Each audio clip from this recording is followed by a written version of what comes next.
కరీంనగర్లో మంత్రి పొన్నం ప్రభాకర్ మాట్లాడుతున్నారు. ఇప్పుడు లైవ్ చూద్దాం. తప్పకుండా మీరు తీసుకునే శ్రమలో భాగంగా గతంలో పార్లమెంట్ సభ్యునిగా ఉన్నప్పుడు ప్రయత్నం చేసినాం.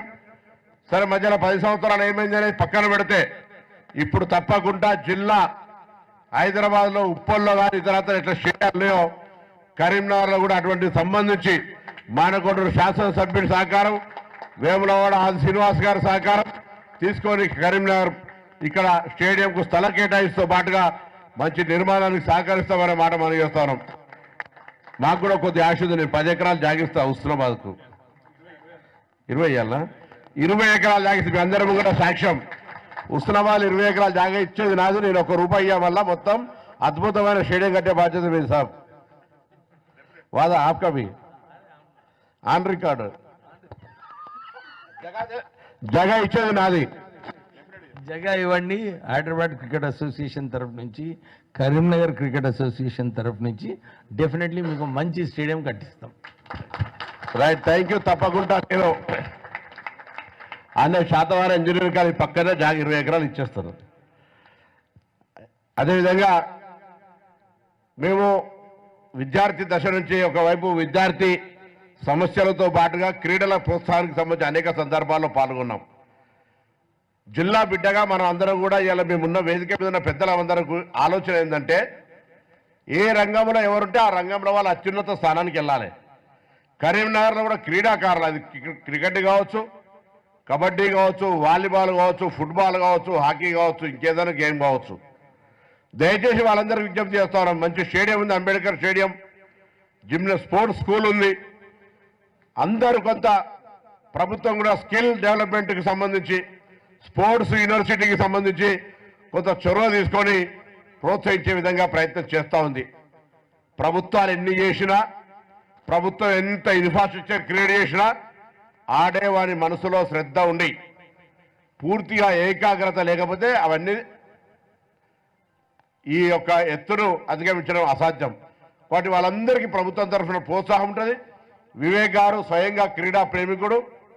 క్రీడలకు సంబంధించి ఆర్థికంగా ఇన్ఫ్రాస్ట్రక్చర్ సంబంధించి క్రియేట్ చేసే విషయంలో కూడా ఒక అడుగు కూడా వెనకకేయరు. తప్పకుండా ప్రభుత్వం నుంచి ఎటువంటి సహకారం కావాలన్నా క్రీడల అభివృద్ధికి మేము చేస్తామనేటువంటి మాట కూడా ఈ సందర్భంగా మనవి చేస్తూ, కరీంనగర్ జిల్లా పాత 10 తెలంగాణ జిల్లాలో నెంబర్ ఉండాలని కోరుకుంటూ మీ అందరికీ నేను ఆ విషయంగా మేము తప్పకుండా సహకరిస్తామని మాట మనవి చేస్తూ, మరి ఈరోజు కాకా వెంకటస్వామి గారు కార్మిక నాయకుడిగా సింగరేణి ప్రాంతంలో కానీ అటు కార్మిక వర్గానికి, ఇటు మళ్ళీ ఇక్కడ ఉండబడినటువంటి క్రీడలకు సంబంధించి, అటు సంక్షేమానికి సంబంధించి, ఎందుకంటే వారితో చాలా దగ్గరగా పనిచేసేటువంటి ఒక అవకాశం దొరికింది.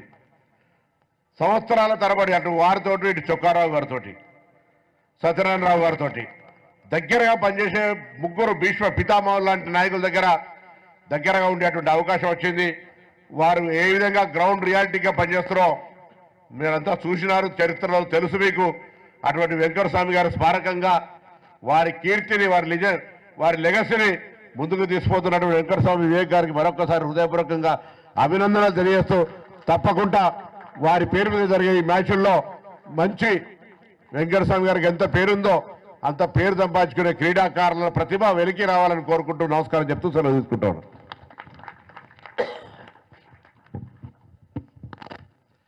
ఒక్క విషయం చెప్పాలి. తిలక్ వర్మ అన్నారు సార్ పొన్నం ప్రభాకర్ గారు. తిలక్ వర్మ అరంగేటము Telangana T20 league, sir G Venkataswamy memorial Telangana T20 league అని 8 ఏళ్ల కింద సార్ స్టార్ట్ చేసిన టోర్నమెంట్, మేము ఆర్గనైజ్ చేసిన టోర్నమెంట్లోనే అరంగేయడం జరిగింది. తిలక్ వర్మ కూడా ఈ TTL ప్రొడక్టే. Just wanted to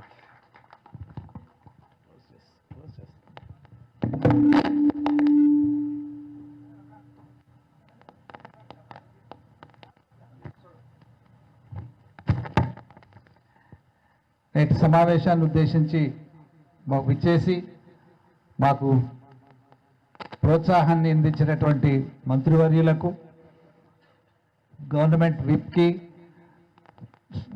MLA Satyanarayana గారికి, మిగతా HCA సభ్యులకు, వీళ్ళందరికీ కూడా మేము చాలా చాలా కృతజ్ఞం. ఎందుకంటే ఎంకరేజ్మెంట్ అనేది చాలా అవసరము. భారతదేశంలో అత్యంత ఆదరణ పొందిన క్రీడ ఏదైనా ఉందంటే మీకు ప్రతి గల్లీ